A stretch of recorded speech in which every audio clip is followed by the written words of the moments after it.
delicacy, dropped amongst the sawdust, swiftly filleted and discarded. Still the chickens pecked and pecked themselves sick. By the time the body was found, it was unrecognizable.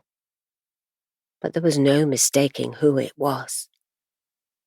And the chickens, they knew what it had been hiding, but had so effectively disposed of the evidence, almost no one would ever understand.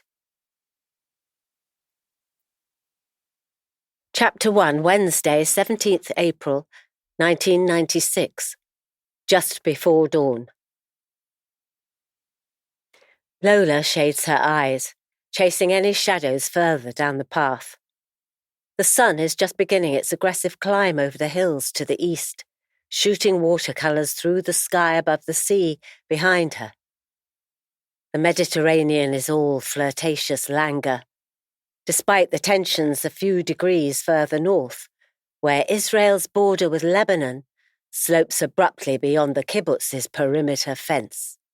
To the uneducated eye, it might seem as if the territory changes hands just past those sharp spikes of razor wire, as if it really is as simple as tracing out a line in the sand. When Lola first arrived, those metal loops and curls seemed to gleam far too malevolently. All the guard posts, all the hardware, it all felt too conspicuous and overblown. Wasn't the kibbutz just a communal farm? A much-revered socialist idyll that didn't exist anywhere else in the world? Why was there a fortified perimeter around the fields themselves, encircling nothing but bananas and avocados, a watchtower at the heavy steel entrance gates that only opened and closed for known faces or designated visitors, to say nothing of the steep hill of no man's land beyond the fence, before the red and white stripes of the Lebanese flag replaced the Israeli Star of David, often hard to pick out against the similar blue of the sky. Now that buffer zone doesn't feel nearly wide enough for the current tensions. In the 6 months since Lola arrived, there have been seismic changes to the political landscape. She remembers the moment round one of their campfires back in November, when everyone else on the kibbutz started screaming. The news that the Israeli Prime Minister himself had been shot dead by an extremist from his own side reverberated not just around the country but around the world.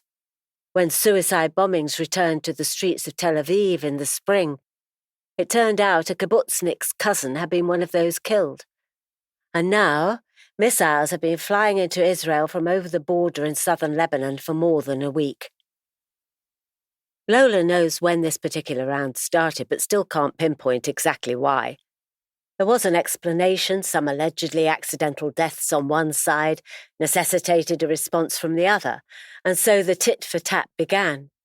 But up here, on her hallowed spot on the cliff top, she is so close to the border it feels impossible that life on the other side can be so opposed, that the simple matter of traversing a hillside can mean the difference between one way or another.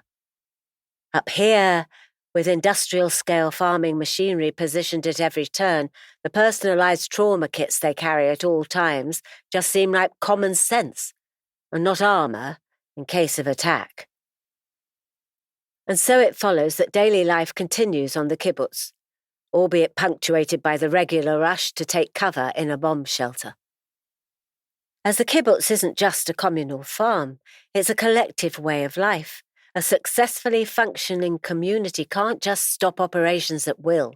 The stakes are that high. Lola sticks out her chin as if to prove it to herself, too. For the story of the land slowly undulating its way east, all the way to the high plains of the Golan and beyond into Syria, can't fail to be forever part of her story now, even if it isn't her true ancestral home. But still the white and blue of the Star of David, fluttering in the distance, remain ephemeral against the dawn light. The dog noses at her calves, sniffing every available inch of bare skin. Lola reaches down to give her rough head a little pat before hurrying down the path to work.